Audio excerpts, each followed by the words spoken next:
El Centro de Educación Continua de la Universidad Católica de Cuenca y el Centro de Estudios Carbonell les dan la más cordial bienvenida al webinar sobre control de constitucionalidad, estado de excepción. Saludamos al doctor Enrique Pozo Cabrera, rector de la Universidad Católica de Cuenca, al doctor Ernesto Robalino, decano de la Unidad Académica de Ciencias Sociales, y al profesor Miguel Carbonell. Nos encontramos gustosos de haber contado con alrededor de 1,739 inscritos y les comentamos que la charla también será transmitida por nuestra plataforma Facebook Live. Recordamos a los participantes que la modalidad de este webinar será primero la intervención del ponente y luego se dará paso al foro de preguntas mediante la activación de los micrófonos. En este momento damos la palabra al doctor Ernesto Robalino Peña, decano de la Unidad Académica de Ciencias Sociales, quien dará las palabras de bienvenida. Buenas tardes, estoy seguro si se me escucha. Sí, Ernesto. Sí. Buenas tardes, les dirige la palabra el doctor Ernesto Robalino Peña. Soy decano de la Unidad Académica de Ciencias Sociales de la Universidad Católica de Cuenca. Gratamente damos inicio a este conversatorio por medios virtuales, también llamados webinar, organizado por el área de Educación Continua y la carrera de Derecho de la Universidad Católica de Cuenca.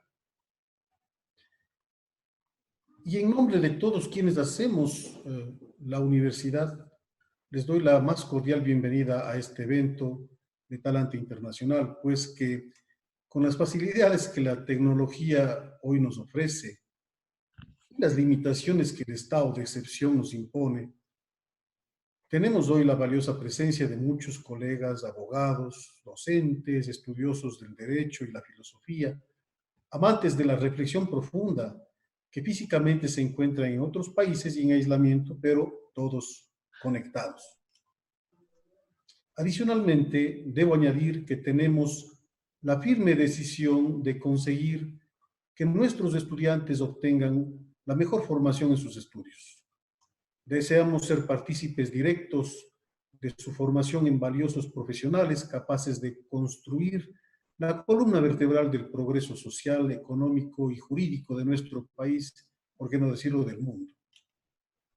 La principal función que cumplen los profesionales del derecho es la regulación de los fenómenos sociales y la integración de las normas que organizan y regulan las instituciones públicas y privadas. Ambas funciones tienen como finalidad la protección de valores como la seguridad jurídica, la justicia, la equidad, la igualdad, la libertad, la verdad, la legitimidad, el consenso. Valores que, como consecuencia del estado de excepción decretado por el gobierno, pueden verse profundamente lesionados. Hoy nos reúne la presencia de uno de los más brillantes estudiosos del derecho y la filosofía, el doctor Miguel Carbonell, quien es profesor invitado por la Universidad Católica de Cuenca. Se graduó en la Universidad Nacional Autónoma de México, magíster por la Universidad Complutense de Madrid, doctor PhD, quien ha escrito innumerables artículos y obras jurídicas, así como colaborado en coautorías con los más prestigiosos filósofos del derecho del mundo. Profesor invitado por varias universidades de Europa y América, en la actualidad es presidente del Centro de Estudios Carbonell, autor de más de 65 libros propios y coordinador o compilador de más de 50 y tantas obras. Ha recibido varios premios y reconocimientos en México y en el extranjero por sus aportaciones académicas en el campo de la ciencia jurídica. Para la Universidad Católica de Cuenca, constituye un singular honor poder contar con la generosa participación de tan distinguido tratadista del derecho, a quien expresamos nuestro profundo agradecimiento por su generoso desprendimiento y constante colaboración para con la Universidad Católica de Cuenca y para con los estudiosos del derecho. Sean todos bienvenidos. Gracias. Agradecemos la intervención del doctor Ernesto Robalino Peña y damos la palabra al doctor Enrique Pozo Cabrera, rector de la Universidad Católica de Cuenca, quien inaugurará el webinario. Muchísimas gracias. Un saludo cordial, afectuoso al amigo, al colaborador permanente con la Universidad Católica de Cuenca, a Miguel Carbonell.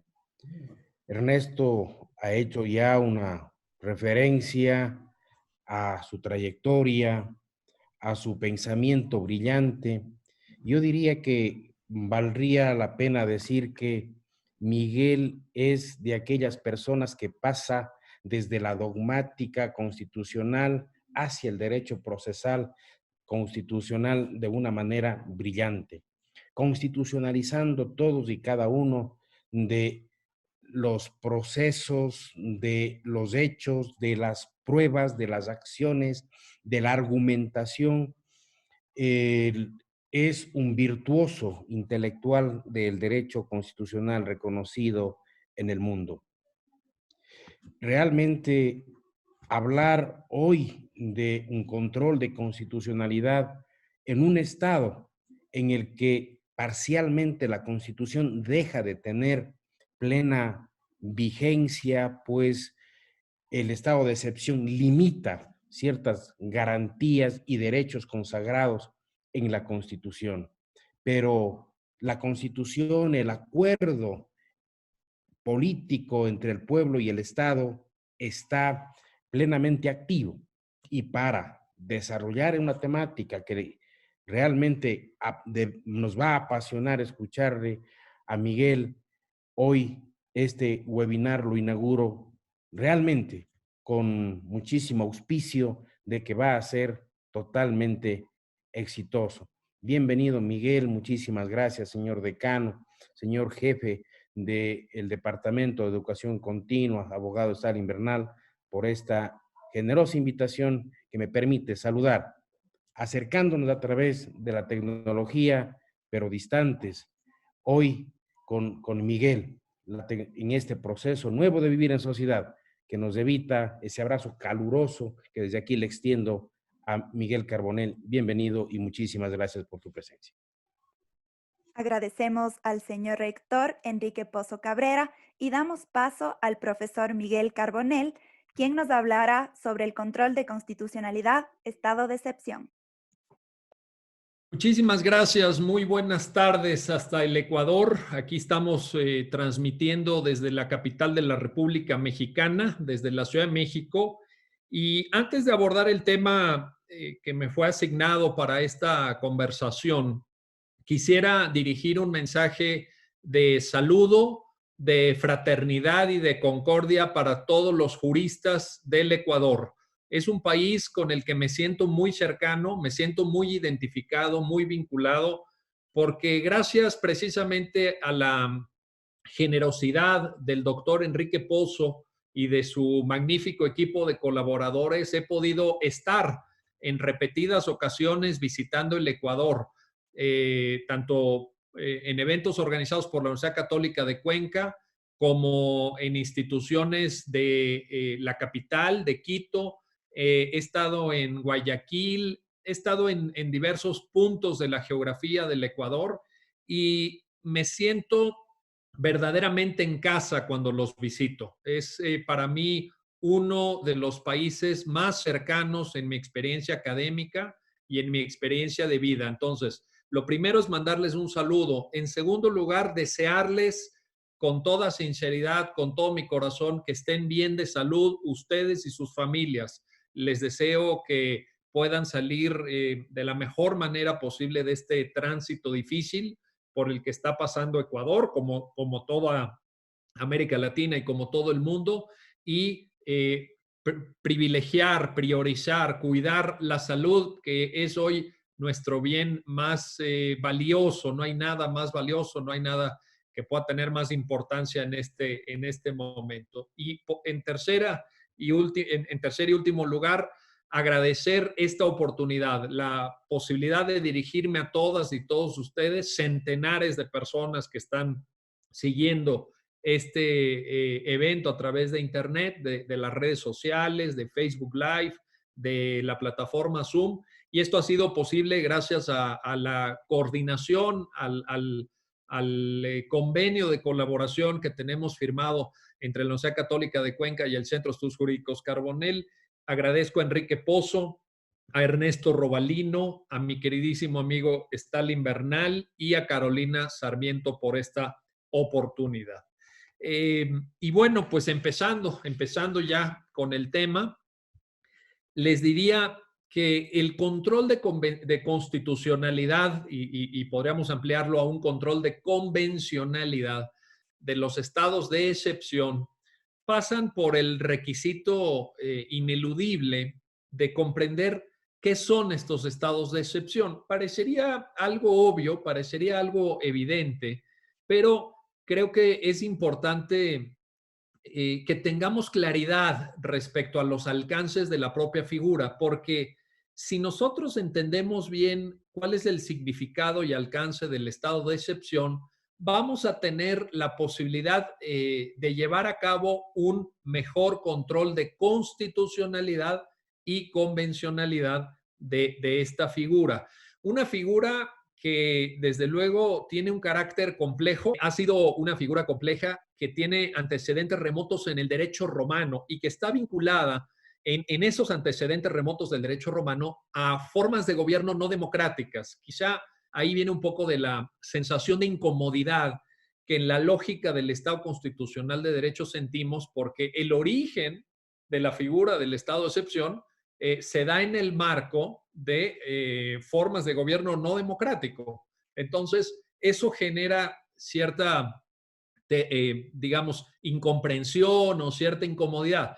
Y luego, a eso hay que añadirle, no solamente por motivos de carácter histórico, sino por motivos también de pura lógica contemporánea vinculada con nuestra experiencia más cercana en el tiempo, porque en América Latina la figura del estado de excepción ha sido utilizada por regímenes militares, regímenes igualmente no democráticos, para limitar los derechos de las personas. Entonces, es una figura que nos da una sensación un tanto amarga, un tanto de reticencia en la lógica de la defensa de los derechos humanos y del Estado constitucional de derecho.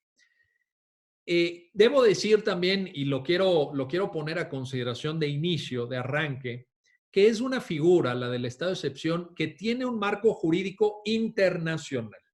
Quiero encuadrarlo en este marco jurídico, quiero encuadrar la discusión y la exposición de este momento en este marco jurídico, porque sé que me están haciendo favor de ver personas de diversos países. Por supuesto, seguramente la mayoría deben ser personas que están en Ecuador y probablemente tengamos también a algunas personas que están en México, en otros países de América Latina, pero cada país tiene su propia regulación jurídica nacional, pero todos nuestros países en América Latina compartimos la regulación jurídica internacional. Entonces, es muy importante y quizá valga la pena, si me permiten la sugerencia, quizá valga la pena que ustedes tomen nota de estos datos simplemente para que tengan la referencia y luego lo puedan buscar y puedan corroborar por sí mismos la información que les voy a pasar. Es ineludible para entender el tema que hoy nos ocupa que revisen ustedes el artículo 4 del Pacto Internacional de Derechos Civiles y Políticos de la ONU, este famoso pacto de 1966, artículo 4, que revisen el artículo 27 de la Convención Americana sobre Derechos Humanos, el llamado Pacto de San José de 1969, que revisen también, me permito esta atenta sugerencia, que revisen dos opiniones consultivas de la Corte Interamericana de Derechos Humanos, que son la opinión consultiva 8/87 y 9/87. La primera es algo extraordinario. Las dos son muy, muy importantes al tema que hoy nos ocupa. La primera se refiere a el recurso de habeas corpus durante los estados de excepción y esta es la 8 diagonal 87 y la 9 diagonal 87 se refiere a la figura del funcionamiento de garantías judiciales en general, no nada más del habeas corpus, sino garantías judiciales en el marco de una suspensión de derechos. Asimismo, recomiendo enfáticamente la revisión y lectura del comentario general, o también llamada observación general número 29 del Comité de Derechos Humanos de la ONU.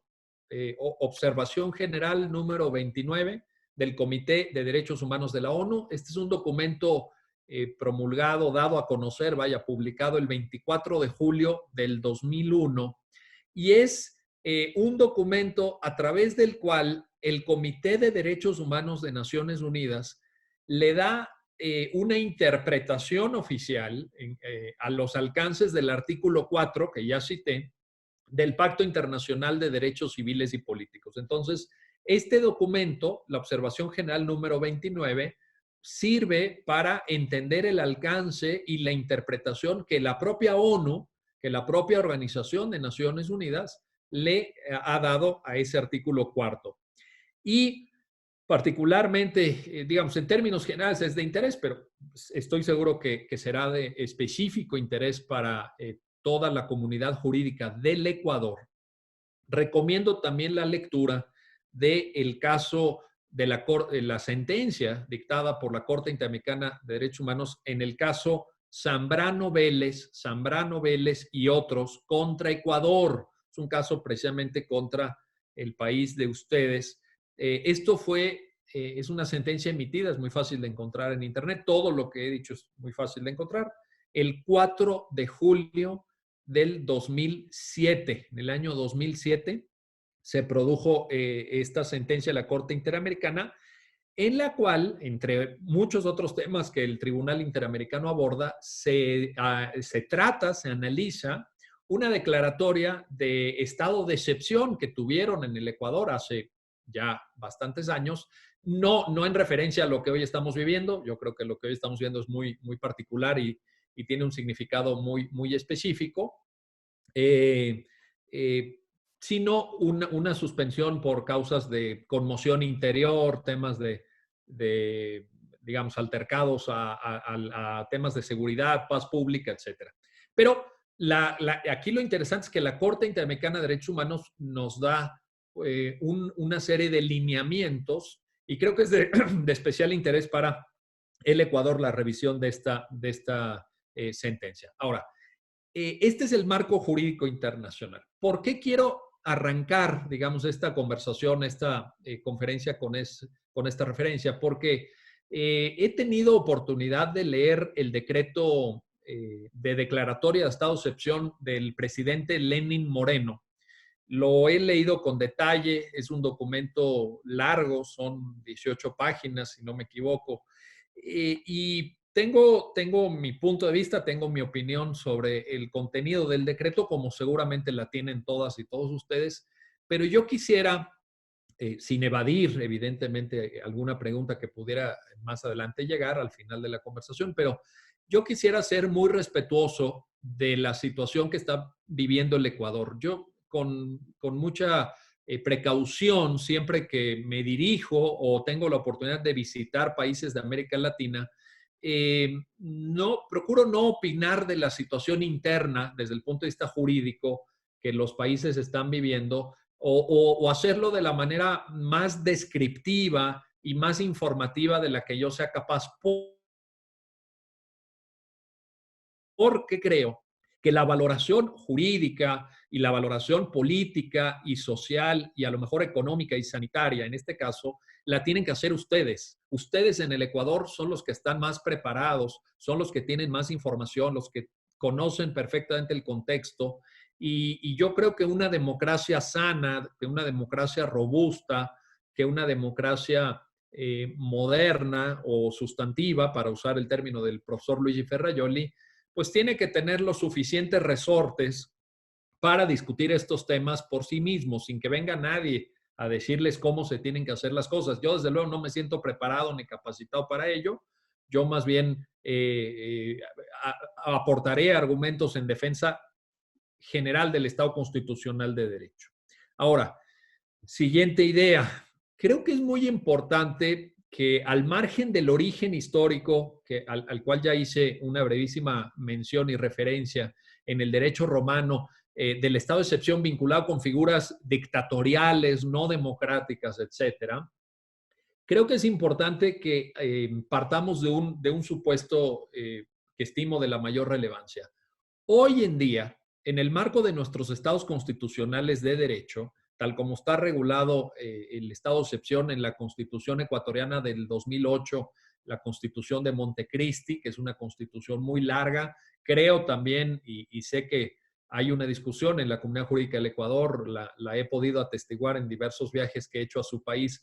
Sé que hay una discusión sobre si es una buena constitución o si se quedó corta o si habría que poner o quitar. Yo quiero expresar mi admiración por el texto de 2008. Creo que es una buena constitución. Creo que es un texto de avanzada, creo que es un texto de vanguardia, la Constitución de Montecristi. Yo la he leído, la he revisado, la he interpretado. Creo que es un buen texto. Siempre en América Latina vivimos una especie de separación, de abismo entre lo que declaran las normas y nuestra realidad. Y por eso seguramente muchas personas en el Ecuador, juristas, etcétera, estarán inconformes con la situación de su Estado constitucional de derecho, como lo estamos en México y como lo están en Argentina y como lo están en Brasil y en muchos países. Pero el texto de la Constitución de Ecuador es un buen texto, es un texto de los mejores que yo conozco en América Latina, de los más sistemáticos, de los más vanguardistas, de los más avanzados.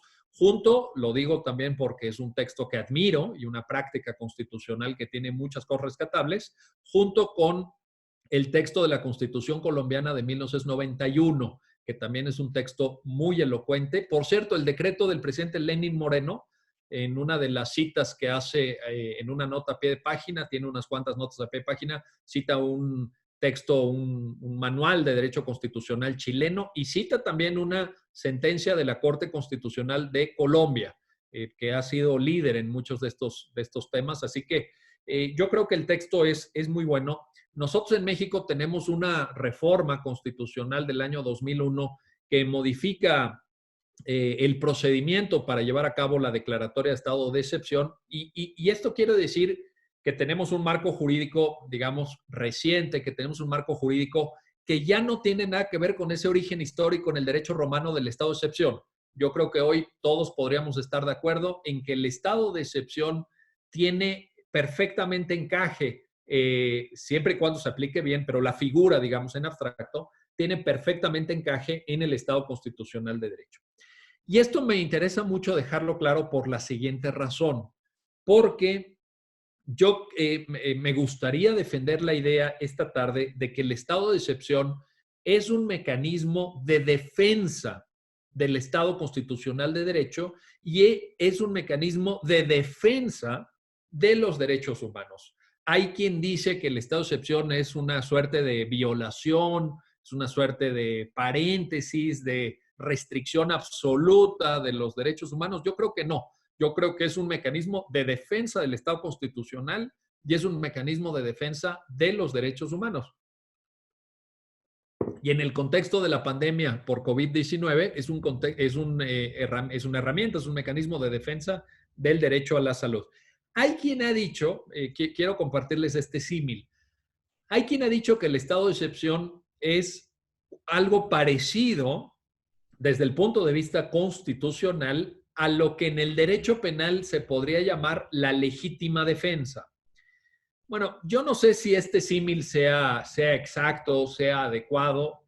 Creo que la legítima defensa tiene ciertos requisitos que los penalistas conocen perfectamente y que se tienen que acreditar para poder tener por satisfecha esta causal de, digamos, o eximiente de responsabilidad penal, etcétera.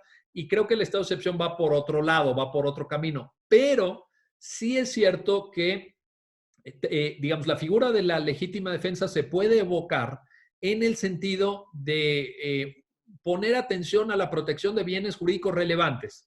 Y eso se aplica a nuestras vidas en lo individual. Aquí viene la legítima defensa en materia penal, pero también a la defensa de esos valores que están en la Constitución. Entonces, no es igual, pero bueno, ahí hay un símil que eventualmente pudiera, igual que el estado de necesidad, como bien lo comenta Armando Gonzalo Andrade Guzmán en el chat, efectivamente también el estado de necesidad. Bueno, ahora, siguiente tema. Quiero referir, porque esa será la base de cualquier ejercicio de control de constitucionalidad, convencionalidad que se haga del estado de excepción, ¿cuáles son los parámetros o los requisitos internacionalmente reconocidos para que se pueda declarar conforme al Estado constitucional de derecho y conforme al marco jurídico internacional un estado de excepción? Son 8 principios. También, si gustan, si les parece interesante y quieren tomar nota, adelante. En primer lugar, el principio de legalidad. Es decir, el estado de excepción no es algo que discurra al margen o que camine de manera paralela o contraria a el orden jurídico. No, el estado de excepción se encaja perfectamente en un sector específico del ordenamiento jurídico de todos nuestros países y del ordenamiento jurídico internacional, y se encaja también bajo la lógica del principio de legalidad. Esto es importante porque el principio de legalidad nos advierte que las autoridades tienen competencias acotadas, que no pueden hacer lo que se les ocurra, que no es una suerte de llamado a la arbitrariedad, el estado de excepción, sino que todo tiene que ser articulado y instrumentalizado, por decirlo de esta manera, dentro de los principios que el propio Estado constitucional de derecho proporciona. En segundo lugar, el segundo requisito importante dentro de estos 8 que voy a poner a consideración de ustedes es el principio de proclamación. Es decir, todo estado de excepción tiene que ser solemnemente, formalmente proclamado.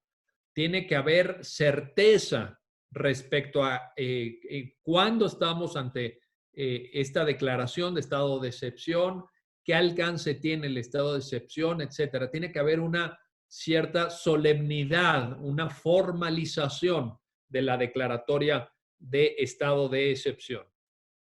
Tercer requisito, el estado de excepción tiene que respetar el principio de notificación. Esto está en los 2 tratados internacionales que ya cité, en el artículo 4 del Pacto Internacional de Derechos Civiles y Políticos de la ONU y en el artículo 27 de la Convención Americana de Derechos Humanos, en el sentido de que cuando un país que es signatario de este marco jurídico internacional proclama el estado de excepción, lo tiene que notificar al resto de países integrantes o signatarios del mismo pacto a través, evidentemente, de los órganos competentes. En el caso de la Convención Americana de Derechos Humanos es la OEA, la Organización de Estados Americanos, y en el caso del Pacto Internacional de Derechos Civiles y Políticos, pues a través de las dependencias competentes en materia de derechos humanos dentro de la ONU. Pero tiene que haber una notificación a los demás países para que, desde luego, estén al tanto. El cuarto de los 8 principios, y este va a ser muy importante, voy a referirlo en este momento y luego haré otra reflexión más adelante, porque este me parece fundamental por el tipo de situación adversa que estamos enfrentando, es el principio de temporalidad, es decir, la necesidad de que el estado de excepción se desarrolle dentro de ciertas coordenadas temporales que, al menos desde un punto de vista ideal, tienen que estar en la mayor medida posible, tienen que estar predeterminadas. ¿Qué quiere decir esto? Que la declaratoria de estado de excepción ya tiene que incorporar el límite temporal. Es muy importante porque eso da certeza jurídica, porque eso en situaciones de extrema urgencia y necesidad, pues también sitúa a las personas en ciertos escenarios respecto a sus actividades económicas, educativas, la propia provisión de víveres, alimento para subsistir, etcétera. Entonces, este principio de temporalidad es un requisito muy importante que se debe, por supuesto, observar y que más adelante referiré, pues nos sitúa también en un escenario de lucha frente a la pandemia por COVID-19 interesante en el sentido de que por una parte está la reflexión sobre la entrada en el estado de excepción, pero también y de manera muy, muy relevante, las condiciones de salida que los países vamos a tener que enfrentar en esta situación, en este contexto tan complicado, el estado de excepción por la pandemia. El quinto requisito o el quinto principio que vale la pena señalar es el principio de amenaza excepcional. ¿Qué quiere decir esto? Este principio significa que cuando se proceda a hacer la declaratoria de estado de excepción, se tienen que justificar los motivos, es decir, tanto en el ordenamiento jurídico internacional como en los ordenamientos jurídicos de los estados constitucionales, digamos, Ecuador, Brasil, Argentina, México, etcétera, están determinados los supuestos que dan lugar a la declaratoria del estado de excepción. Bueno, estos supuestos se tienen que motivar. Tenemos que saber explicar por qué razones. Aquí viene una especie, esto nos encanta a los abogados, evidentemente, aquí viene una especie de carga argumentativa. Los estados deben de argumentar, deben dar razones que permitan justificar la motivación de la declaratoria de estado de excepción. Es decir, cuál es la razón, etcétera. Pero aquí vale la pena señalar, y esto es algo que también más adelante explicaré con un cierto detalle, que este principio de amenaza excepcional y la consecuencia en términos de carga argumentativa y de deber de motivación reforzada que de él pudieran derivar, se aplican respecto al ámbito del tipo de derechos que se pueden suspender. Esto es muy importante. Tenemos que reflexionar sobre qué derechos se tienen que suspender, en qué contexto, etcétera, pero también respecto al espacio geográfico en el que esta suspensión puede operar.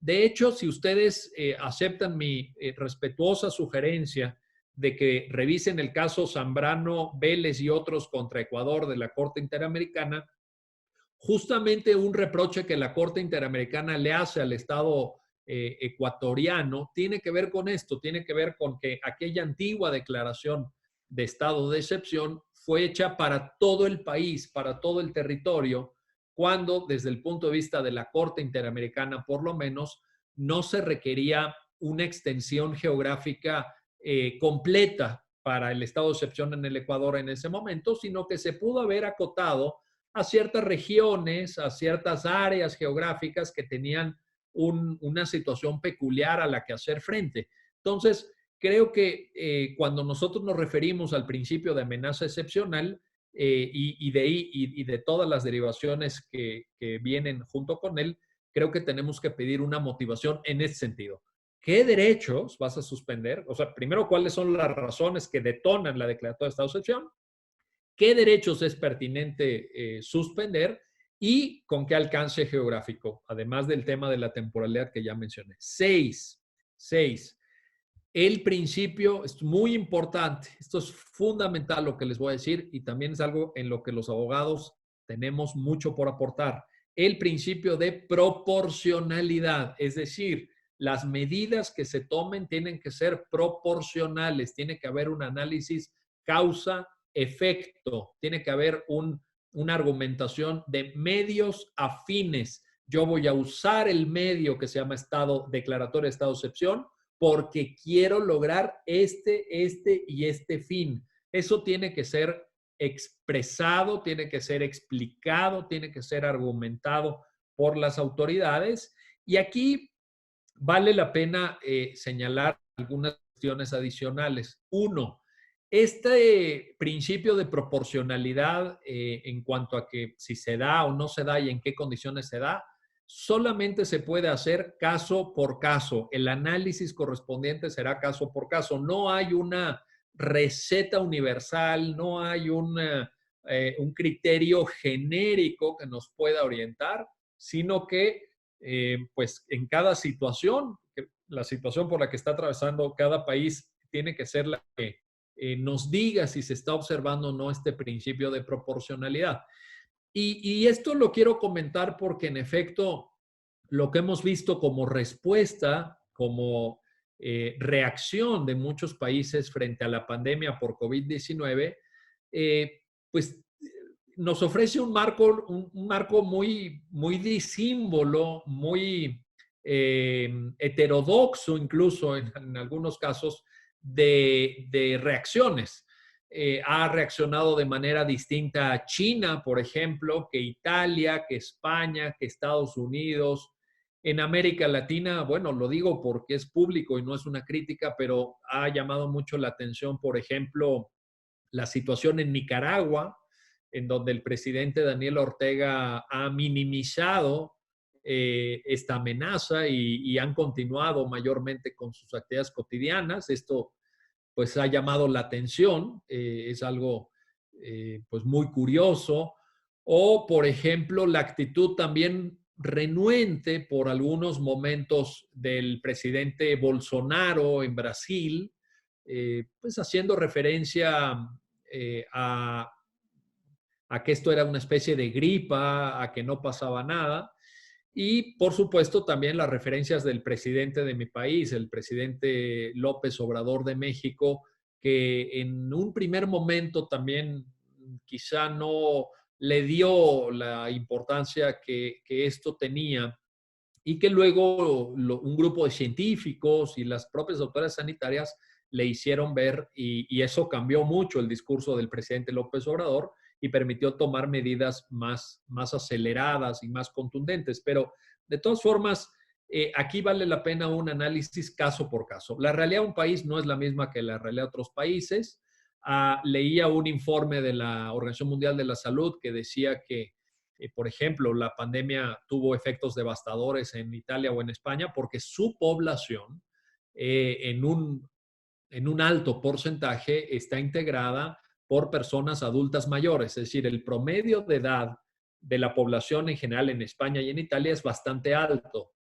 En América Latina, este promedio de edad es prácticamente 15 años menor que el promedio de estos países europeos, lo cual es mucho, es un universo entero. Sin embargo, en América Latina tenemos lo que llaman características de comorbilidad, los especialistas, los epidemiólogos así lo llaman, una serie de características de comorbilidad que ponen en riesgo incluso a la población más joven, como puede ser, por ejemplo, la diabetes o la hipertensión o problemas coronarios, cardíacos, etc. Entonces, la situación de cada país es diferente. La obesidad, por ejemplo, en Corea del Sur es del 6%. El 6% de personas que viven en Corea del Sur son obesas. En Estados Unidos es del 38%. La obesidad es un rasgo de comorbilidad frente al COVID-19. Entonces, pues la situación tiene que ser distinta. Corea del Sur impuso un aislamiento draconiano absoluto. Parece que ya están saliendo o mayormente ya superaron esta primera situación de emergencia. Y en Estados Unidos, pues ustedes saben, el anuncio del día de ayer fue que ya se rebasaron las 50,000 defunciones, 50,000 solo en Estados Unidos por COVID-19, pues porque tienen este factor de riesgo. En América Latina tenemos los factores de comorbilidad que hay que observar. El séptimo requisito, el séptimo principio para el estado de excepción es el principio de no discriminación. Aquí es muy importante que todas las medidas que se tomen, incluyendo la propia declaratoria del estado de excepción, tienen que ser generales, no pueden ser medidas que se tomen con fundamento, con base en algunos de los criterios de no discriminación que están establecidos, por supuesto, en la propia Convención Americana de Derechos Humanos, en el ordenamiento jurídico del Ecuador. Aquí nosotros en México también los tenemos. Es decir, no se puede discriminar por razón de sexo, por razón de género, por razón de origen étnico, origen nacional, condición social. Ha habido un debate bien interesante en México sobre la discriminación por razón de edad, en el sentido de que se dio a conocer por parte de las autoridades mexicanas una guía de uso de recursos críticos en unidades de cuidados intensivos. ¿Qué quiero decir con esto? Que se orientaba a través de esta guía a los profesionales de la medicina para tomar decisiones críticas, decisiones, no exagero, de vida o muerte en las unidades de cuidados intensivos cuando no había suficientes equipos para atender a los pacientes, particularmente en el caso de equipos de respiración asistida, los famosos respiradores. En ese sentido, se establecía en una primera versión de esta guía, que entiendo que posteriormente fue corregida, que un criterio a decidir por parte del personal médico tenía que ver con la esperanza de vida, de tal suerte que si una persona estaba conectada a un respirador y tenía 80 años o tenía 85 años, y ese respirador lo necesitaba porque no había otro, una persona de 25 o de 30 años, pues se le iba a quitar a esta persona de 85. Eso ha dado lugar, en España también lo estuvieron debatiendo con mucha energía, a una situación muy, muy difícil desde el punto de vista de la no discriminación, porque uno de los principios de no discriminación, naturalmente, como todos ustedes lo saben, es la no discriminación por razón de edad. Y aquí parecería que las personas adultas mayores, pues en la construcción de estos criterios, parecería que son dispensables, que ya no tienen más por vivir o más por disfrutar o que la vida para ellos ya pasó. Esto es muy duro, es muy difícil. Entiendo que debe haber criterios también. La Organización Mundial de la Salud ha sugerido que esas decisiones no se tomen solamente por parte del personal médico que está en el frente de batalla, que está atendiendo en el día a día las unidades de cuidados intensivos. Es bueno que haya alineamientos previos, es bueno por lo difícil que es tomar esa decisión y por el estrés que supone para los médicos y el personal de enfermería en el momento en que tienen que decidir sobre la vida o la muerte de una persona. Tiene que haber lineamientos, pero lo difícil es construir una cierta racionalidad que sirva y que sea respetuosa de los derechos humanos para tomar estas decisiones. En todo caso, es importante que nos oriente siempre el principio de no discriminación. Y el octavo y último requisito es el principio de compatibilidad, concordancia y complementariedad con el derecho internacional de los derechos humanos. ¿Qué quiere decir esto? Un poco en el sentido de lo que ya mencionaba al principio, los ordenamientos jurídicos internos de cada país deben tener como marco de referencia el derecho internacional. Es decir, los países hemos signado tratados internacionales, hemos asumido obligaciones internacionales y estas obligaciones no pueden ser dejadas a un lado. Todas las medidas que se tomen tienen que ser complementadas, tienen que ser compatibles, tienen que ser concordantes y se pueden complementar con el ordenamiento jurídico internacional. Entonces, estos son los 8 principios que deben guiar toda declaratoria de estado de excepción. Repito, legalidad, proclamación, notificación, temporalidad, amenaza excepcional, proporcionalidad, no discriminación y compatibilidad, concordancia y complementariedad con el derecho internacional de los derechos humanos. Siguiente tema. Es importante que nosotros tengamos claro que hay ciertos derechos que no se pueden suspender bajo ninguna circunstancia. No importa el nivel de amenaza al que tengamos que hacer frente, hay derechos que no se pueden suspender, tanto en los ordenamientos internos como en el marco jurídico internacional. Cito lo que establece la Convención Americana sobre Derechos Humanos, porque creo que nos es aplicable a todos los países de América Latina y, como digo, no solamente están viendo esta transmisión juristas del Ecuador, sino de otros países. Entonces, en términos del artículo 4, párrafo segundo del Pacto de San José, no se pueden suspender bajo ningún concepto el derecho a la vida, el derecho a la personalidad jurídica, el derecho a la integridad personal, la prohibición de esclavitud y servidumbre, el principio de legalidad y no retroactividad de las normas jurídicas, la libertad de conciencia y religión. Voy a regresar en un minuto porque esto me interesa mucho. El derecho al nombre, el derecho a la protección de la familia, el derecho a la nacionalidad, los derechos de los niños y, ojo, muy importante también para el tema al que nos convoca el señor rector Enrique Pozo, rector de la Universidad Católica de Cuenca, las garantías judiciales para proteger estos derechos. Tanto la Convención Americana de Derechos Humanos como la Corte Interamericana han señalado que incluso en el estado de excepción se requiere que los países aseguren, las autoridades aseguren la existencia de un recurso efectivo para la protección de estos derechos. Y aquí yo agregaría, no solamente considerando estos derechos en lo individual, que sin duda es importante que exista un recurso efectivo, sino también para cuestionar la propia constitucionalidad o convencionalidad de la declaratoria del estado de excepción. ¿Qué quiero decir con esto? Que no solamente tiene que existir, por ejemplo, un habeas corpus para proteger la integridad personal y no estar un detenido sujeto a tortura, por ejemplo, o a incomunicación en dependencias policíacas, militares o carcelarias, etcétera, sino que además tiene que estar expedita la vía para que las cortes o tribunales constitucionales en cada uno de nuestros países revise el conjunto de la declaratoria de estado de excepción a efecto de corroborar que se cumplen con los 8 principios que ya enuncié. Regreso ahora, como lo había dicho, al tema de la libertad de conciencia y religión.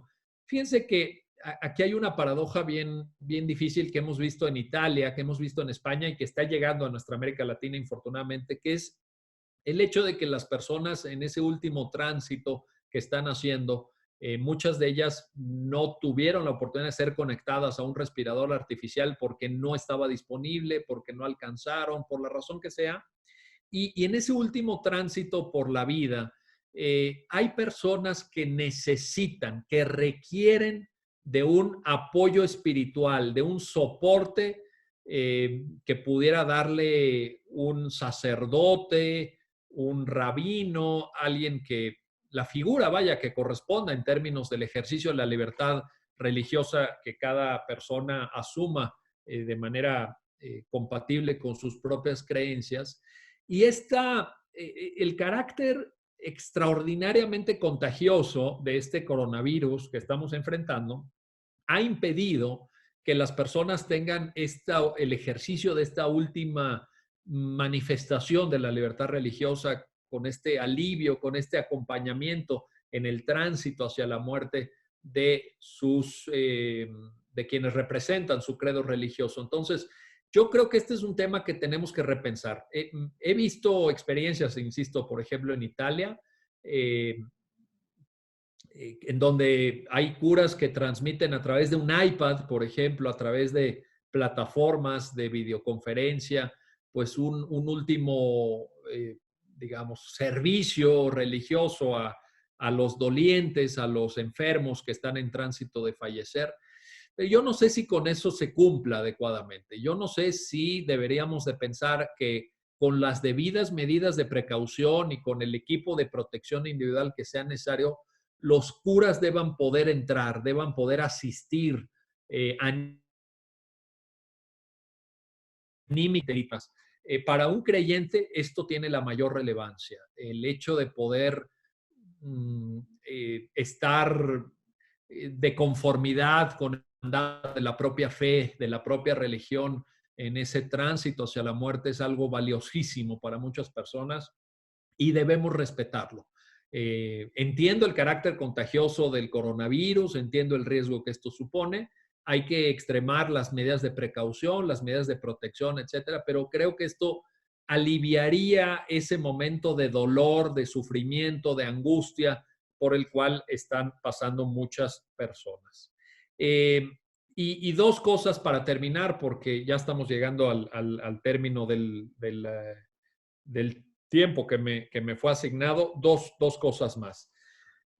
La primera, creo que es útil distinguir entre la figura del estado de excepción, que ya está solemne y formalmente proclamado en el Ecuador, en otros países no, es el caso de México, de medidas que pudieran parecérsele, pero que no son iguales. Por ejemplo, hay en la legislación sanitaria de nuestros países medidas que pueden tomar las autoridades sanitarias para ir haciendo frente a cualquier tipo de enfermedades, no necesariamente pandemias, sino enfermedades contagiosas, enfermedades infecciosas, etcétera. Y en este sentido, creo que vale la pena distinguir entre el estado de excepción, por un lado, y medidas de contención, de mitigación de riesgo que puedan tomar las autoridades sanitarias, por otro. Dos, hay que distinguir los estados de excepción de las medidas de protección civil, que también muchas autoridades pueden tomar en los términos de nuestros ordenamientos jurídicos en América Latina, pues en caso de sismo, por ejemplo, que es algo pues, corriente, habitual o regular en nuestros países, en casos de calamidad, inundaciones, quiero decir, etcétera. Bueno, hay medidas de protección civil, pero esto tampoco se puede confundir con el estado de excepción. Y tres, no hay que confundir el estado de excepción con otra figura parecida que ha sido materia de muchos análisis y mucho comentario por parte de la doctrina constitucional, que es la restricción de derechos. Ojo, una cosa es la suspensión del ejercicio de los derechos y otra cosa son las restricciones de derechos. No tenemos que confundirlos. Las restricciones de derechos operan en todo tiempo, son restricciones de fuente propiamente, normalmente constitucional, excepcionalmente de fuente convencional, etcétera, pero una cosa es el estado de excepción y otra muy diferente son las medidas que puedan tomar las autoridades sanitarias, que desde luego impactan en el ejercicio de los derechos, las autoridades en materia de protección civil y las restricciones de derecho. Entonces no hay que confundir esto. Y la conclusión, con esto termino, la conclusión de esta conversación, y creo que las autoridades de la Universidad Católica de Cuenca nos van a permitir un diálogo y algún planteamiento de preguntas, si es que las hubiera por parte de quienes amablemente están siguiendo esta exposición. La conclusión tiene que ver con una reflexión que yo quiero compartir con ustedes y que me preocupa extraordinariamente porque creo que va a ser uno de los momentos más difíciles, que es cómo vamos a salir. Es decir, repito, una es la estrategia de entrada en el estado de excepción, allá donde esté, o en el proceso de medidas de contención, mitigación, esto de la distancia social, las escuelas cerradas, los establecimientos mercantiles cerrados, las empresas. Está bien. ¿Cómo vamos a salir? ¿Y por qué lo digo en el marco de una conversación sobre el estado de excepción? Porque eventualmente habrá un factor, o más quizá, pero yo pongo uno, que habrá que ponderar, que es si vamos a tener o no vacuna contra el coronavirus. Esta me parece que es la gran variable que va a determinar qué es lo que sigue en esta crisis que estamos viviendo en muchos países. Porque la experiencia que se tiene en el combate de otras enfermedades no tan contagiosas, pero ciertamente con altos índices de letalidad, como por ejemplo la malaria, por ejemplo, o el propio VIH-Sida, es que pasan años, se invierte muchísimo dinero, muchísimo esfuerzo de laboratorios, de especialistas, de científicos, y no se puede lograr la vacuna. Vean, en contra del VIH se han invertido cientos de miles de millones de dólares, no exagero.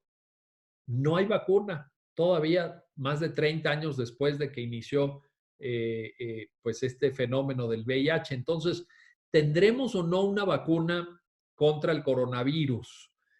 No lo sabemos. Si sí se da con la vacuna, ¿cuánto tiempo vamos a tardar en que se pueda producir de manera industrial y se pueda distribuir a todo el planeta? No lo sabemos. Una estimación de la Fundación Bill y Melinda Gates en Estados Unidos, que han tenido una tarea de liderazgo en este tema que estamos abordando, estima de 12 a 18 meses para que la gente tenga acceso realmente a la vacuna y que sea en términos seguros, que no produzcan efectos secundarios, que no dañen la salud más de lo que la protege y que se pueda llevar a todo el planeta. Entonces, estamos en un horizonte de tiempo muy, muy largo.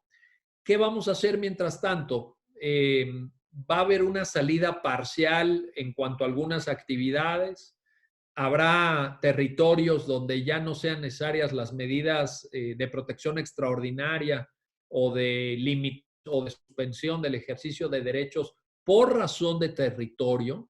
Ojo con esto, en los territorios donde sí se empiecen a abrir las actividades, no podrán entrar personas que vengan de territorios donde todavía haya una transmisión acelerada entre las personas del virus. ¿Qué va a pasar ahí? Y esto evidentemente va a modular mucho el tipo de respuesta que vayan dando las autoridades, tanto por cuanto al estado de excepción, como estas medidas que sin declarar estado de excepción toman las autoridades sanitarias y que de todas formas suponen una restricción muy intensa en el ejercicio de derechos como la libertad de tránsito, la libertad de reunión o la libertad de comercio. Entonces, esa es una reflexión que yo pongo a la amable consideración de todas y todos ustedes. ¿Cómo vamos a salir adelante? Vamos a poder, entre comillas, normalizar la situación, porque estamos frente a un problema novedoso. En Europa, estaba leyendo en la prensa europea, en el periódico La República de Italia o en El País de España, pues este debate sobre la llamada segunda ola de contagios que algunos científicos están avisorando para el otoño allá en Europa a partir de octubre, noviembre, porque no hay seguridad respecto a que incluso las personas que ya estuvieron infectadas y que salieron adelante de la enfermedad, no hay seguridad sobre si desarrollaron suficientes anticuerpos, es decir, si se pueden volver a contagiar o no. Entonces, esto no lo sabemos. Sabemos que hay el caso de 27 personas en una zona geográfica del norte de Japón, eso está científicamente acreditado, que ya pasaron por el virus y se volvieron a contagiar y volvieron a dar positivo 2 o 3 semanas después de haber sido dados de alta. Eso sucedió en Japón, está documentado, lo pueden ustedes corroborar. Entonces, ¿qué va a pasar en la estrategia de salida de la situación de emergencia por la que estamos viviendo? No lo sabemos. Lo cierto es que, y en un minuto más ya termino, lo cierto es que quizá este virus nos obliga a cambiar nuestra forma de trabajar. El señor rector Enrique Pozo subrayaba el uso de estas nuevas tecnologías en el ámbito educativo, pero yo quiero proponerles una reflexión adicional para que también pensemos cómo usar estas nuevas tecnologías en el ámbito de la administración de justicia. Nosotros como abogados nos debe interesar mucho el tema.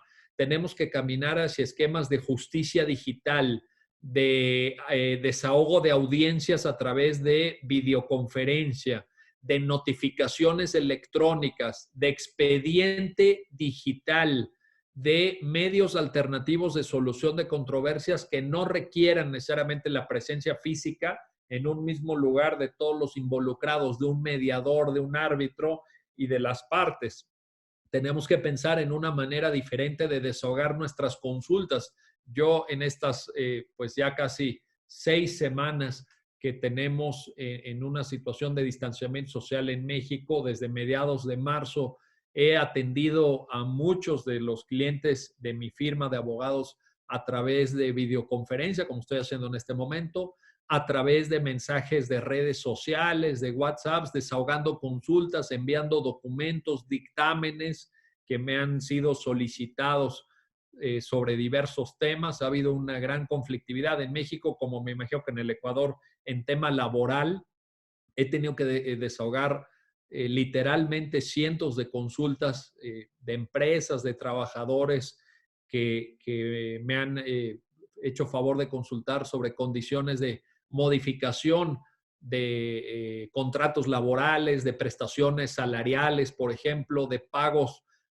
por concepto de seguridad social al gobierno, al Estado, en fin, una serie de cuestiones importantes. También ha habido mucha problemática, y estoy seguro que a ustedes les ha pasado igual que a mí, muchas consultas de derecho de familia, no solamente por lo que es evidente en el sentido de que pues esta cuarentena obliga a muchas parejas y a muchas familias a convivir de manera muy intensa y no están acostumbradas a ello, y se han generado roces y fenómenos incluso muy desagradables de violencia intrafamiliar, sino también por el hecho de la duda que muchas personas tienen sobre cómo llevar a cabo el desahogo de obligaciones de convivencia paternofilial.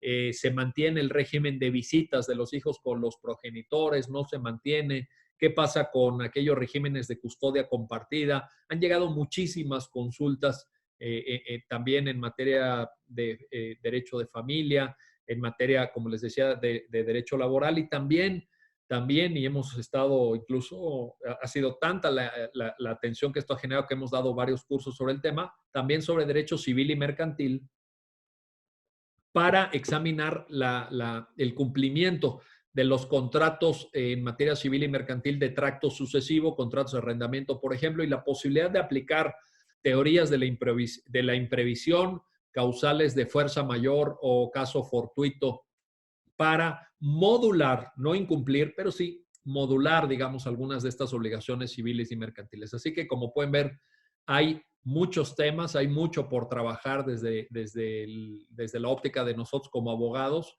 y hay que ir viendo cómo se desarrolla en lo sucesivo este asunto, porque yo creo que estamos en una situación con la que probablemente, ojalá me equivoque, nada me gustaría más que equivocarme, pero creo que esto va para largo.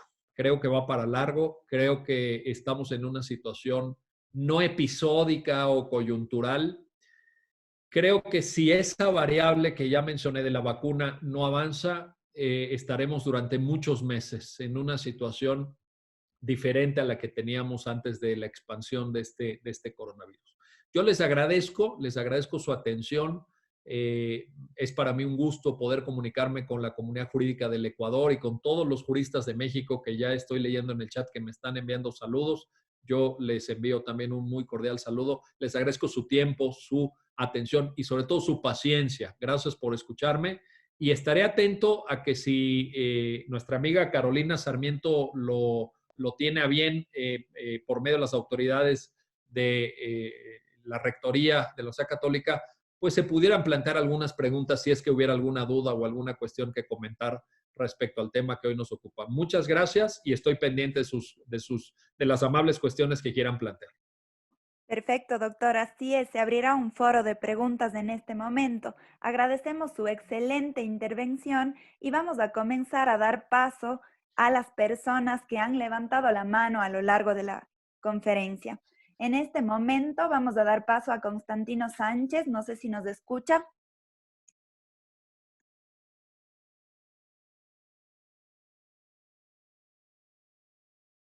Constantino Sánchez, no sé si tenemos por ahí, si puedes desactivar tu micrófono.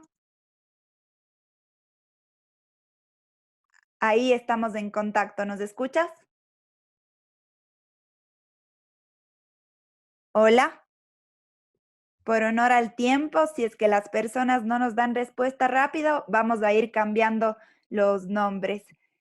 Vamos con Kerlin Mercedes Morante, por favor.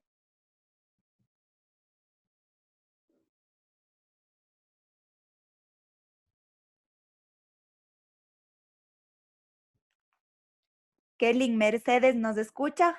¿Está por ahí?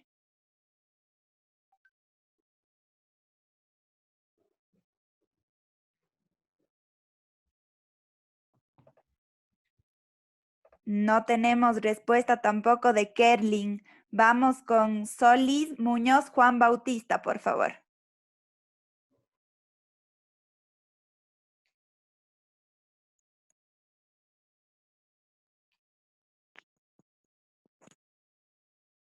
No sé si tenemos la atención de los participantes que están levantando la mano, si pueden ellos también estar pendientes y prender su micrófono.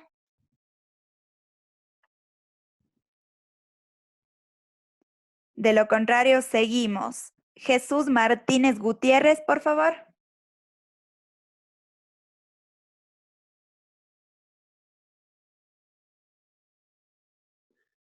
Es que dice que no tienen la posibilidad de prender sus micrófonos, Carolina.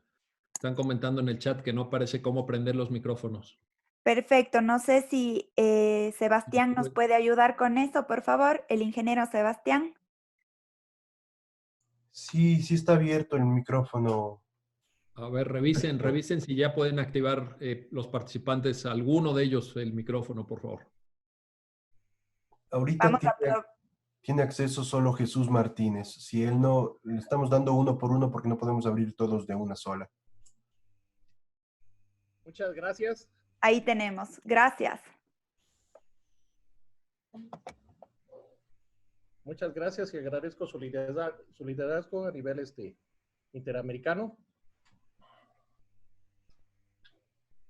Y a la vez reconozco su liderazgo que tiene en México, que a la vez sirvió para que una iniciativa que proponía una legisladora mexicana, al platicar con usted y usted convencerla de su cuestión que era ilegal, se echó para atrás. Mi agradecimiento y saludos de Celaya, Guanajuato.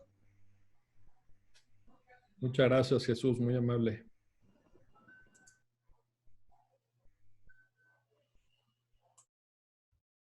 Perfecto, vamos a seguir con, ahora sí, Constantino Sánchez.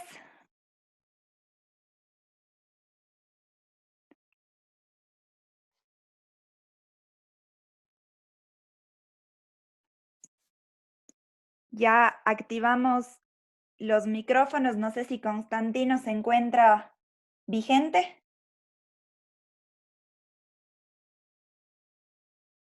Sí. Te escuchamos, Constantino.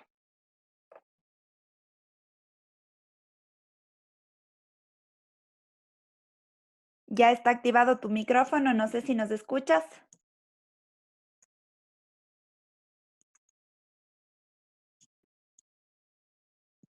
No tenemos respuesta y está activado el micrófono, entonces vamos a seguir con Kerlin Mercedes Morante, por favor.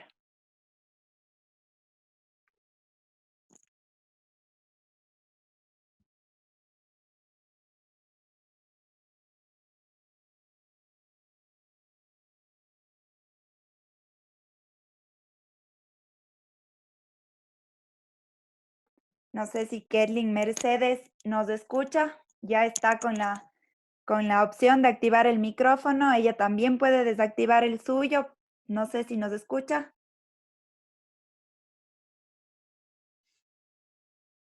Están algunos sugiriendo que se hagan por escrito en el chat. Quizá el chat va avanzando muy rápido. Yo no podría leerlas tan rápido, pero si hay alguien que nos ayude del equipo de administración y me las pase o me las formule o las comparta, quizá pueda ser una opción, porque veo que esto de prender el micrófono no estamos pudiendo. Claro, en realidad no nos ha ido mal encendiendo el micrófono. No sé qué está pasando hoy, pero podríamos ir leyendo algunas preguntas que se establecen tanto en este chat como en el chat de QA que tenemos acá abajo. Entonces, no sé si hacemos un intento más con el micrófono y si es fallido, continuamos con las preguntas. Sí, adelante, lo que ustedes dispongan, por supuesto. Perfecto, vamos con Javier Ortega Salazar.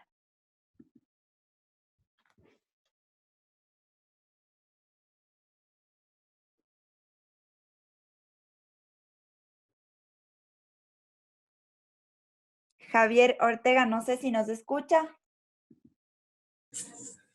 Nos escucha. En disposición. Sí, continúe. Le agradezco la intervención que haya tenido en en esta charla, doctor. Y pues le mando saludos desde la Ciudad de México y pues cuando haya oportunidad, pues espero conocerlo. Muchas gracias. Al contrario, muchas gracias, Javier, muy amable. Bueno, recordamos a nuestros participantes que están levantando la mano que si es que tienen una duda, por favor, la hagan. Obviamente estamos abiertos para comentarios, pero también nos gustaría esa participación de preguntas que hemos venido teniendo. Vamos con Clever Ábalos Silva, por favor.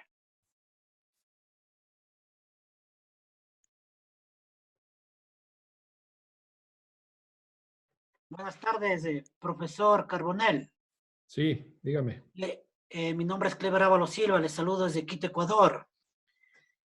Muy magnífica, complacido por su brillante exposición constitucional, estimado profesor. Mi pregunta es la siguiente. Sí. ¿Qué sucedería si en el decreto de excepción, de estado de excepción dictado por el Ejecutivo, no se cumple con los 8 principios que usted muy gentilmente nos explicó? ¿Y quién sería el órgano que regule o que controle esto? Entiendo tal vez, discúlpeme, la Corte Constitucional de nuestro país. Muy gentil, profesor Carbonell. Muchas gracias, Clever Ábalos. Un saludo hasta Quito para usted, para su familia, mis mejores deseos en esta situación tan compleja. Mire, efectivamente, la pregunta que usted formula es muy buena, es muy profunda, porque yo creo que los 8 principios tienen que ser la base para el ejercicio de control de constitucionalidad, convencionalidad. Lo pongo junto en un modelo de razonamiento jurídico complejo, por lo que ya dije, porque si nosotros entendemos que el derecho internacional de los derechos humanos es complementario de las disposiciones internas que cada constitución pueda expresar en el marco de un país, entonces la racionalidad argumentativa que nosotros vamos a tener en estos estados de excepción, pues tienen que ver con, por un lado tienen que ver con nuestro régimen de constitucionalidad y por otro lado con la convencionalidad. Entonces, estos 8 principios serán la materia del control, digamos, o mejor dicho, el parámetro del control. Y si no se cumpliera con alguno de ellos, pues de ahí habría que ver cada uno, las obligaciones que cada uno de ellos supone y si se cumplen o no y en qué medida para tomar las determinaciones correspondientes. Yo, como dije al principio, Clever, mire, soy muy respetuoso, lo repito, de las decisiones que cada país tome. Yo no me siento capaz de opinar sobre la situación jurídica del Ecuador. Les tengo el mayor aprecio, la mayor estima, el mayor cariño a todas y todos ustedes. Yo creo que ustedes tienen que tomar esa decisión y ustedes sabrán mejor qué hacer. Yo sé que en el Ecuador, en el diseño que la Constitución de Montecristi contiene de la jurisdicción constitucional, es una jurisdicción constitucional muy poderosa.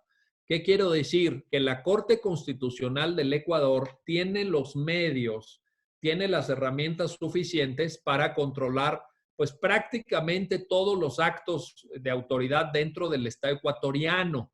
Entonces, pues desde luego que puede ser una vía natural en los términos de las propias atribuciones de la Corte, pero yo sinceramente dejaría que ustedes en el interior del Ecuador pudieran tener ese debate y esa discusión. Y aprovecho que estoy en el uso de la palabra, si Carolina me lo autoriza, para decir que vi la pregunta de Constantino Sánchez, que era la primera persona que iba a formular su pregunta, y la vi en el chat. Y es muy interesante, quiero hacer una reflexión sobre ella nada más rápidamente, porque Constantino nos está planteando el tema del papel de los abogados justamente frente a esta pandemia y frente a esta situación excepcional. Entonces, yo creo que esta es una reflexión que nos tiene que preocupar también. ¿Qué tenemos que hacer los abogados? Y yo creo que los abogados tenemos mucho por hacer. Parecería que este es un tema de personal médico nada más, de respuesta sanitaria. No es cierto.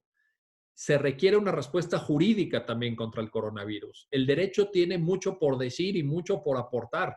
Y los abogados tenemos que estar presentes en este debate. Por ejemplo, recibí algunos mensajes de unos amigos exalumnos, la mayoría, que son jueces y magistrados, a través de las redes sociales, en privado, no estos mensajes públicos, en privado, me decían que ellos no quieren volver a trabajar. Ellos no quieren regresar por el momento a sus juzgados porque tienen miedo. Ellos tienen zozobra, no quieren regresar al ejercicio de la función judicial porque temen contagiarse, porque temen contagiar a sus familias y porque consideran algunos de ellos que hay un grave riesgo de contagio en el local de los juzgados, en los tribunales, por la aglomeración de personas que cotidianamente asisten al servicio público de administración de justicia. Entonces, ese es un debate en el cual los abogados tenemos que participar. Hay que hacer todas las modificaciones necesarias para poder eventualmente transitar a un modelo de justicia digital. Yo lo he propuesto en estos días en las redes sociales, estoy trabajando en un documento más amplio que pienso presentar a los legisladores de mi país con los pasos concretos que hay que ir dando para que esta justicia digital se haga realidad. Voy a intentar diseñar una ruta de política pública que sea factible para mi país y que compartiré con todos y todos ustedes en el momento en que ya lo tenga más o menos perfilado. Y he visto muchas reacciones en contra. Lo he ido anunciando, digamos así, en redes y hay abogados que dicen que por ningún motivo, que esto es imposible, que nunca se va a poder, que en México hay mucha pobreza, que en México no hay dinero, que esto no es importante. Yo creo que no. Yo creo que hay que avanzar. Yo creo que es hoy o nunca.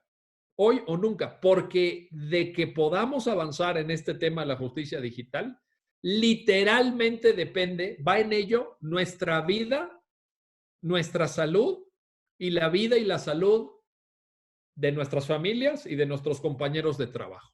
Entonces, yo sí creo que en la preocupación de Constantino Sánchez, a quien le mando un cordial saludo, el papel de los abogados tiene que ser fundamental. Creo que no puede haber un debate serio, completo, sobre el tipo de respuesta que merece el coronavirus sin que estén tomando en cuenta los temas jurídicos que a nosotros como profesionales del derecho, por supuesto, nos preocupan y nos ocupan.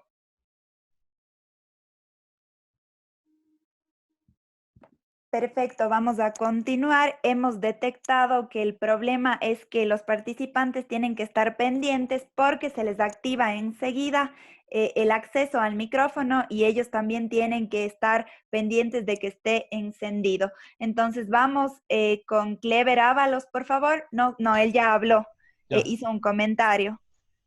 Sergio Rosas, por favor, si podemos ir contigo. Hay una pregunta al señor rector Enrique Pozo también por ahí. Perfecto, vamos enseguida con el señor rector. Ya se le dio el paso a uno de los participantes. No sé si hay algún problema. Buenas noches. Buenas noches. Adelante. Doctor Carbonell, buenas noches. Soy un fanático de su programa en YouTube, ya lo dijo la Corte. Muchas gracias. En cuanto al Pacto Internacional de Derechos Civiles y al Pacto de San José, cuando usted nos daba las características del estado de excepción, en el punto 7 nos hablaba de concordancia con el derecho internacional. Usted ya lo dijo, que considera que nuestra Carta Magna es un instrumento que protege de manera eficaz nuestros derechos. Sin embargo, también usted mencionó que en la última época se han dado casos de violencia de género y que ahorita en el estado de excepción que se encuentra el país, esto se ha agravado por la convivencia mismo que tiene la mujer con su agresor, ¿no? Yo me quiero referir no solamente a la mujer, sino a todos los grupos de atención prioritaria, pues los juzgados no están dictando medidas de protección eficaces para ellos, como es en el caso de mujeres, en el caso de ancianos, que aquí el encargado de dictar medidas de protección es el defensor del pueblo, no tampoco se encuentra laborando. El Estado no estaría vulnerando esta concordancia, bueno, estando en contra de la concordancia con el derecho internacional al no proteger eficazmente. Otro caso también de grupos de atención prioritaria a los niños, que sin embargo el Estado no está garantizando la correcta eficacia de la justicia para ellos.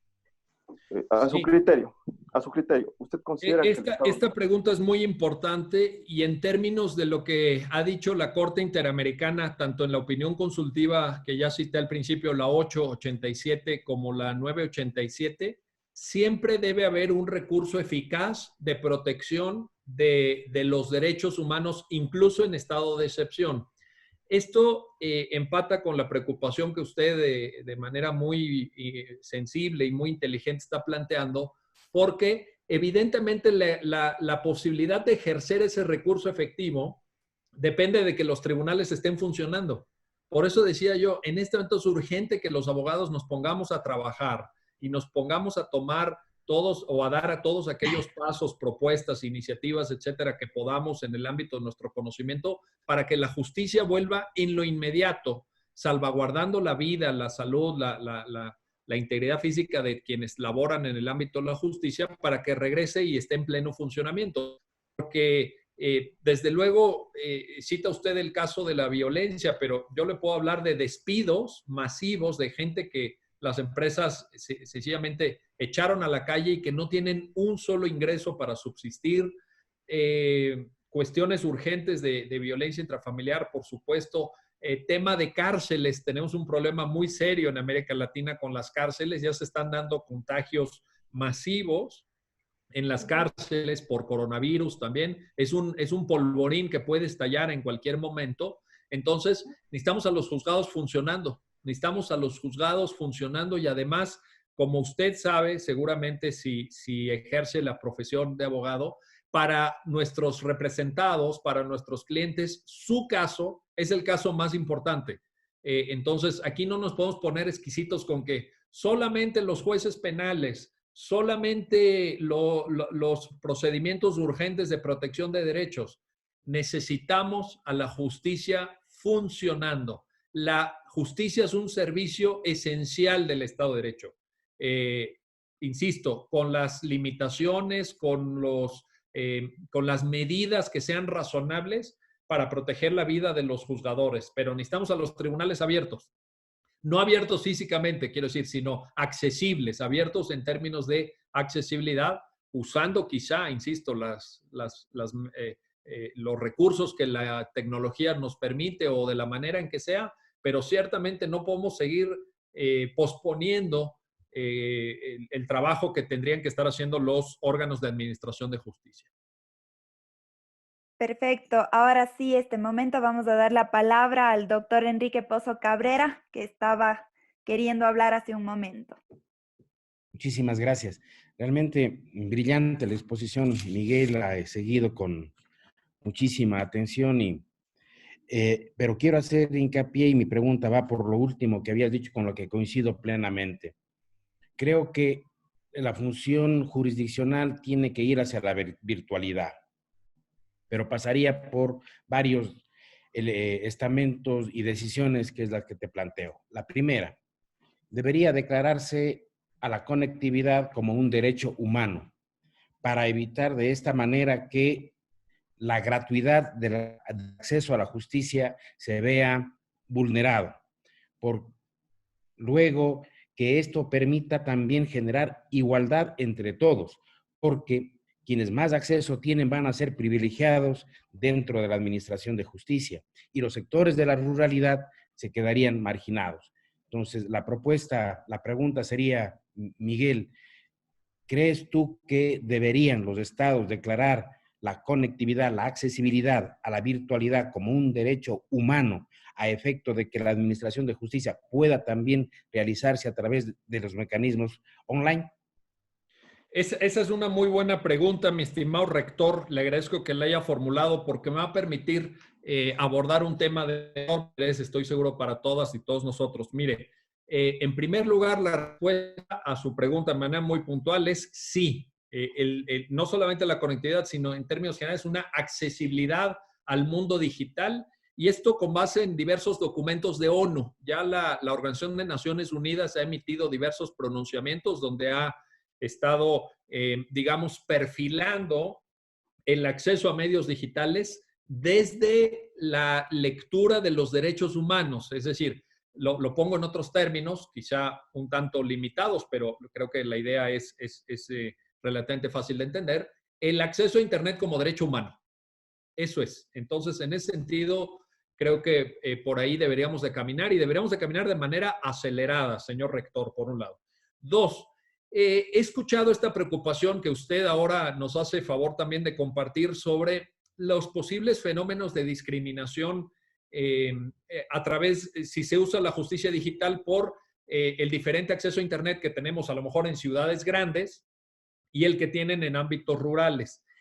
Sin embargo, debo decirle, señor rector, que he leído y he estado revisando informes de diversos organismos internacionales como Banco Mundial, por ejemplo, como la propia OCDE, la Organización para la Cooperación del Desarrollo Económico, de la cual México forma parte, que dicen que, de hecho, el acceso hoy físico a la justicia, real a la justicia, es mucho más limitado que el acceso a las nuevas tecnologías. ¿Por qué razón? Fíjense qué interesante.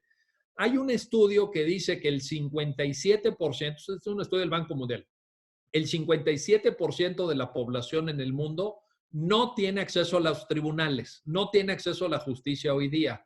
Sin embargo, un estudio paralelo de acceso a nuevas tecnologías demuestra que el 80% de los habitantes de este planeta tiene un teléfono celular.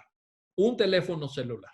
Entonces, ¿qué quiere decir? Que esta idea de que hay muchísimas personas que no. El problema es que esta justicia física presencial que hoy impartimos tampoco es accesible.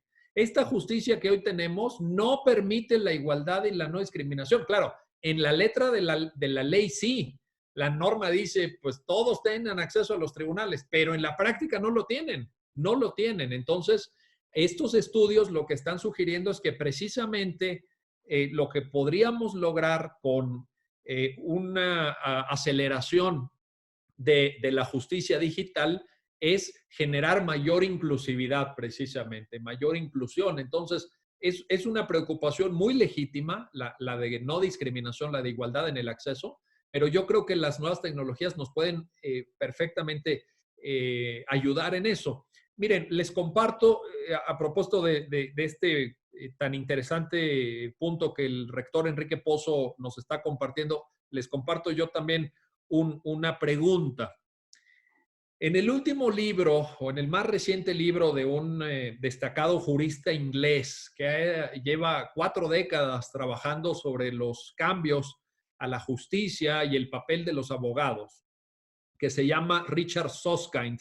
Él trabaja en Inglaterra y su último libro se llama Online Courts and Access to Justice, los tribunales digitales y el acceso a la justicia. Lo acaba de publicar Oxford University Press a finales del año pasado.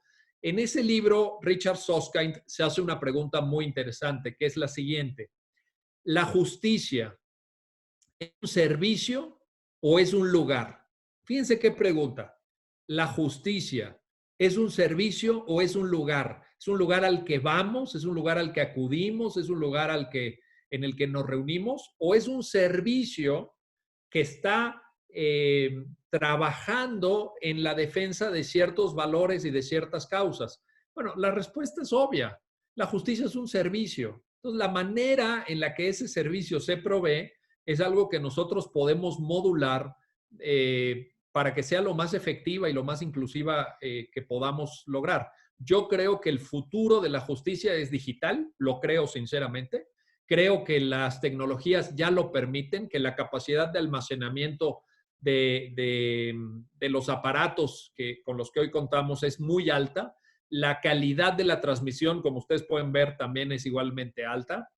La seguridad de los dispositivos tecnológicos a través del uso de información encriptada, firma digital, transmisión en dispositivos encriptados, usuario y usuario, son cosas que ya existen y que nos permiten tener certeza sobre quiénes están interviniendo, quiénes tienen acceso a la transmisión, por ejemplo, en una audiencia digital, etcétera, y que esa información se pueda salvaguardar por si es materia de un recurso y eventualmente se tiene que enviar la videograbación a una instancia ulterior para que aprecie los términos en que fue impugnado lo que ha actuado a través de la vía digital. Entonces, creo que sí podemos avanzar, que tenemos que avanzar y que es una gran responsabilidad de nosotros como profesionales del derecho. Perfecto, vamos a continuar con 4 preguntas más. Este momento vamos a dar la palabra a Edgar Azabay, no sé si nos escucha. Edgar Azabay Bravo, por favor. Hola. Perfecto, te escuchamos, Edgar. Bueno, primero por agradecer la intervención del doctor Carbonell. Los saludo desde México, desde la ciudad de Chilpancingo del estado de Guerrero. Y el planteamiento es hacerle, bueno, es una duda, sobre todo para ejemplificar los ejemplos para la redundancia que había comentado al inicio de la ponencia. La diferencia entre el estado de excepción que está en Ecuador y la restricción de garantías y la restricción de garantías y del ejercicio de los derechos. Si puedes plantear una diferencia entre ellos, entre esos tres, y cómo se ejemplificarían para todo el auditorio. Sería todo y gracias por ahí. Gracias, Edgar, y un saludo hasta Chilpancingo y hasta el estado de Guerrero.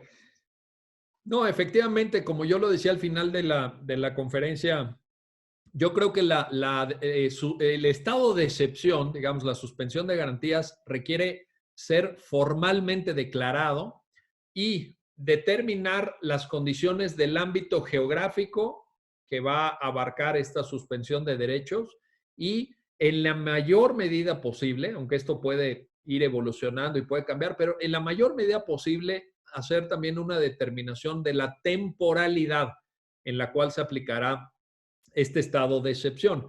Evidentemente, esto no funciona de esta manera para las restricciones de derechos, porque las restricciones que tienen fuente constitucional o fuente convencional, las restricciones, digamos, aceptadas y aceptables a los derechos humanos, operan para todo tiempo, En ese sentido, creo que habría una diferencia esencial. Ahora, evidentemente, aquí la duda que algunos de ustedes incluso lo han planteado en el chat, va corriendo muy rápido el chat, pero estoy intentando poner atención a lo que comentan. Algunos de ustedes lo planteaban en el chat. ¿Qué está pasando en México? Porque las autoridades están ya imponiendo en varios estados sanciones administrativas como multas, arrestos, etcétera, a quienes no cumplen con la restricción de movilidad, derecho de reunión, etcétera. Y yo creo que aquí estamos en un punto muy fino en México. Sé que nos están viendo muchas personas de México también y compartirán esta duda, porque yo no sé qué tanto alcance más, o sea, porque ya llevamos muchas semanas en esto, o varias semanas. No sé qué tanto alcance más puedan tener las medidas dictadas por las autoridades sanitarias solamente, sin recurrir a la declaratoria de estado de excepción. ¿Qué quiero decir con esto? Que a una empresa que no la dejen abrir, que no la dejen funcionar, poniendo en riesgo la propia supervivencia de la empresa, porque créanme que hay empresas medianas, pequeñas y microempresas que están pasando enormes dificultades. Se los digo porque tengo clientes que son dueños de estas empresas y me están compartiendo la situación de penuria financiera por la que están atravesando. Uno diría, oye, pues hubieran ahorrado las empresas. Bueno, sí, pero ahorita ya no tienen dinero. Y están haciendo frente a las nóminas, están pagando las cuotas obrero-patronales de seguro social, etcétera.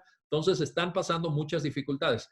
¿Cuánto tiempo más les podemos ordenar a estas empresas que mantengan, que estén cerradas? Es decir, yo no sé si en un momento dado en México tendremos que valorar también una declaratoria de suspensión, porque de otra manera, pues sí está difícil la situación por la que estamos atravesando. En el Ecuador se puede discutir sobre la pertinencia del decreto del presidente Moreno, se puede discutir sobre su fundamentación, sobre su compatibilidad con los 8 principios que enuncié en la conferencia. Sí, desde luego esa discusión se puede tener, pero en México ni siquiera estamos en eso. En México estamos gobernados por decretos administrativos, decretos de autoridades de segundo nivel en el ámbito administrativo. Entonces, estamos en una situación de incertidumbre jurídica, de falta de definiciones. Entonces, creo que eventualmente, dependiendo de cómo evolucionen las cosas,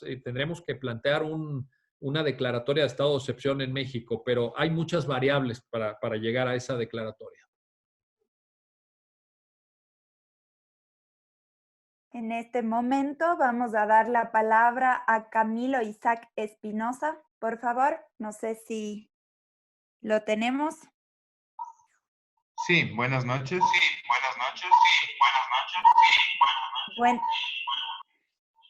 Buenas noches. No sé si está usted con algún micrófono a un alto volumen porque le escuchamos con un poco de eco.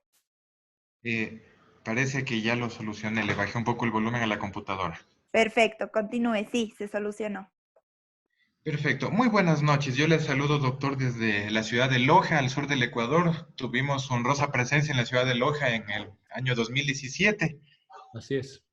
Qué gratos recuerdos. Doctor, aquí en Ecuador han sucedido muchas cosas en el contexto de este estado de excepción.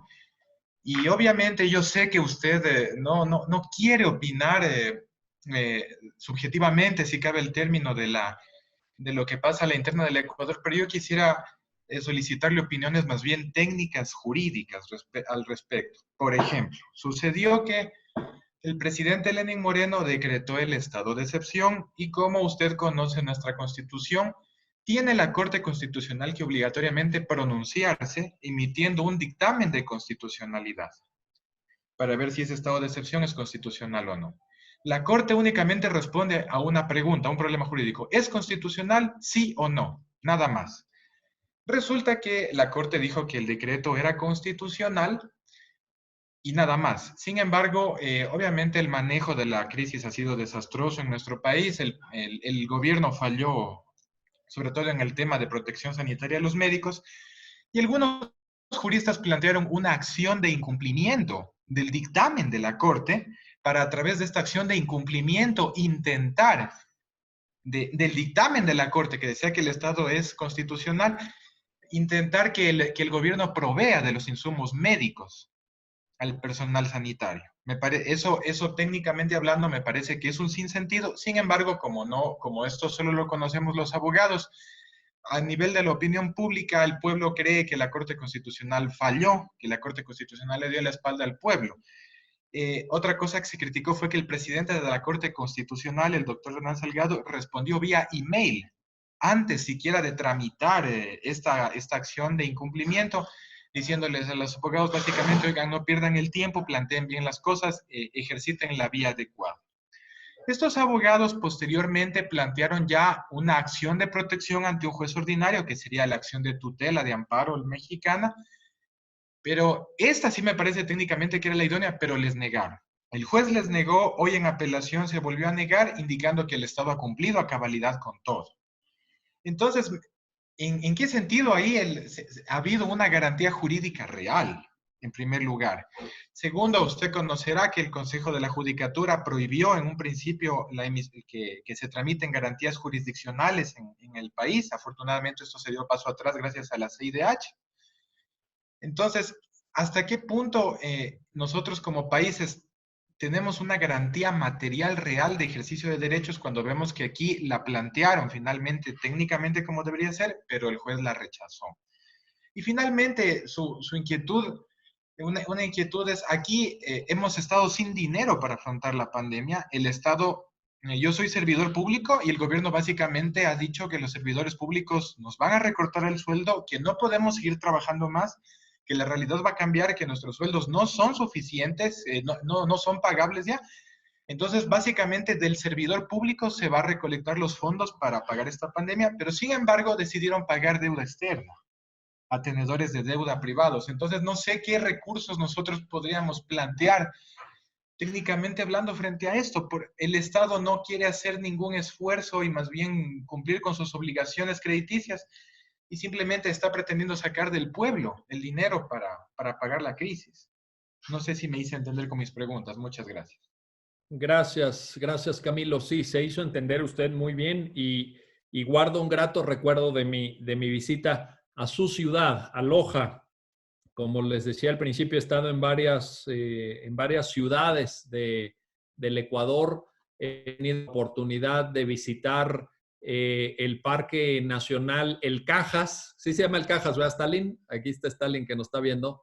El Parque Nacional El Cajas, que me parece que tiene una geografía excepcional. Estábamos a 4,000 metros de altitud, un paisaje lunar verdaderamente increíble, porque me llevaron por carretera desde Guayaquil hasta Cuenca, ¿verdad, Stalin? Me hiciste dar esa vuelta. Ahí compartimos ese largo trayecto, pero la verdad es que tengo muy, muy cerca biográficamente y académicamente al Ecuador, y por eso es que, Camilo, le digo que soy muy respetuoso de su país. Sinceramente se lo digo. No es por evadir los temas. Yo tengo mi punto de vista, obviamente, como jurista, como técnico del derecho, pero sé que hay mucho talento jurídico. De hecho, Camilo, también lo digo porque pues, no quiero ocultar esta coincidencia. Varios de los integrantes de la Corte Constitucional en su actual integración son amigos míos y lo son desde hace mucho tiempo, como Ramiro Ávila, Santa María, Agustín Grijalva, este otro muchacho que estudió en Alicante con Atienza, ¿cómo se llama el magistrado? Bueno, ahora me acuerdo. En fin, y le quiero decir, voy a responder en términos generales. Camilo. Mire, uno, bajo ningún supuesto, Ali Lozada, aquí Domenico Victoriano Ali Lozada, efectivamente, también con Ali hemos coincidido en el máster de argumentación jurídica allá en Alicante con el profesor Atienza. Hemos compartido con Ali Lozada, con su esposa Catherine, también estuve en el examen doctoral de la esposa del magistrado Lozada en Alicante, en fin. Les quiero decir esto, bajo ningún supuesto se pueden suspender los medios de protección de derechos. Esto que quede claro. Ninguna garantía judicial, sea garantía ordinaria de tutela de derechos humanos, o sea, garantía de acceso a la función jurisdiccional de control de constitucionalidad, se puede suspender. Punto. No hay manera de suspender eso. Dos, Camilo, mire, nosotros hemos tenido que enfrentar el mismo dilema que ustedes y nosotros preparamos, por ejemplo, con algunos amigos, con algunos colegas, un conjunto de demandas de amparo que además dimos a conocer para que cualquier persona las pudiera utilizar libremente en protección de derecho a la salud de personal médico y de personal de enfermería y administrativo de los hospitales, que se tramitó a través de, repito, un juicio de amparo para proteger el derecho a la salud y el derecho a la integridad física y la vida. Entonces, esa fue una primera estrategia. Luego también dimos a conocer un modelo de demanda de amparo para proteger la salud de los presos, de personas que están en las cárceles, en los reclusorios, y eso tuvo otra tramitación diferente.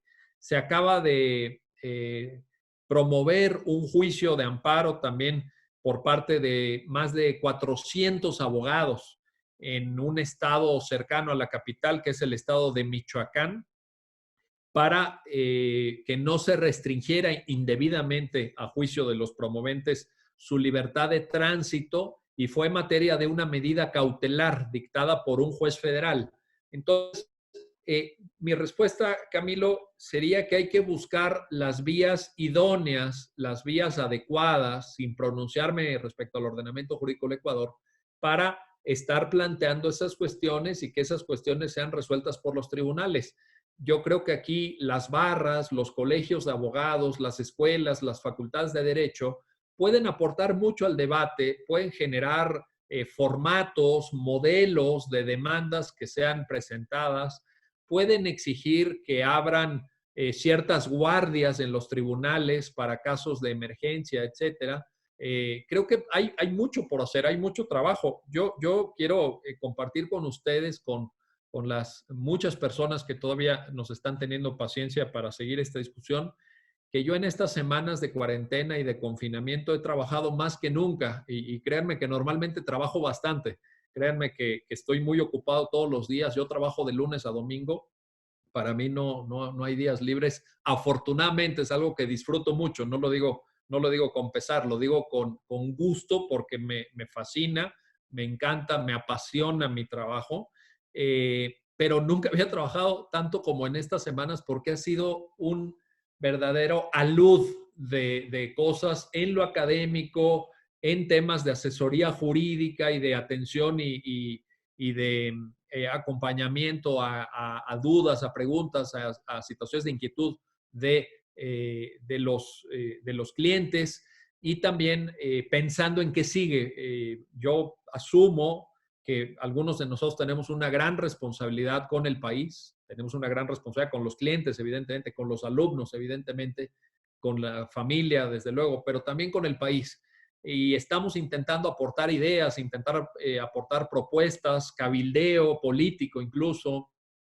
Ya por ahí se mencionaba al principio pues Jesús Martínez de Celaya, pues hemos tenido que estar parando malas iniciativas, generando razones para que los diputados no tomen malas decisiones, porque también hay una tentación autoritaria en esto. Hay una tentación autoritaria. Tenemos que ser muy, muy precavidos, estar muy alertas para que verdaderamente esta situación excepcional y de emergencia no se traduzca en una disminución del nivel de disfrute y efectividad de nuestros derechos humanos. No puede haber, no debe haber una regresión autoritaria en América Latina con base en esta necesidad de reacción frente a la pandemia. Eso no lo podemos permitir. Así que, Camilo, busquemos las vías, busquemos las fórmulas, atendiendo a los ordenamientos procesales, a los ámbitos de competencia, a los argumentos que podemos ir construyendo de manera conjunta para la defensa de los derechos. Pero yo creo que hay muchas vías, hay mucho por hacer, hay mucho trabajo. Realmente quienes quieran entrar a esta tarea tendrán mucho por hacer y estoy seguro mucho por aportar.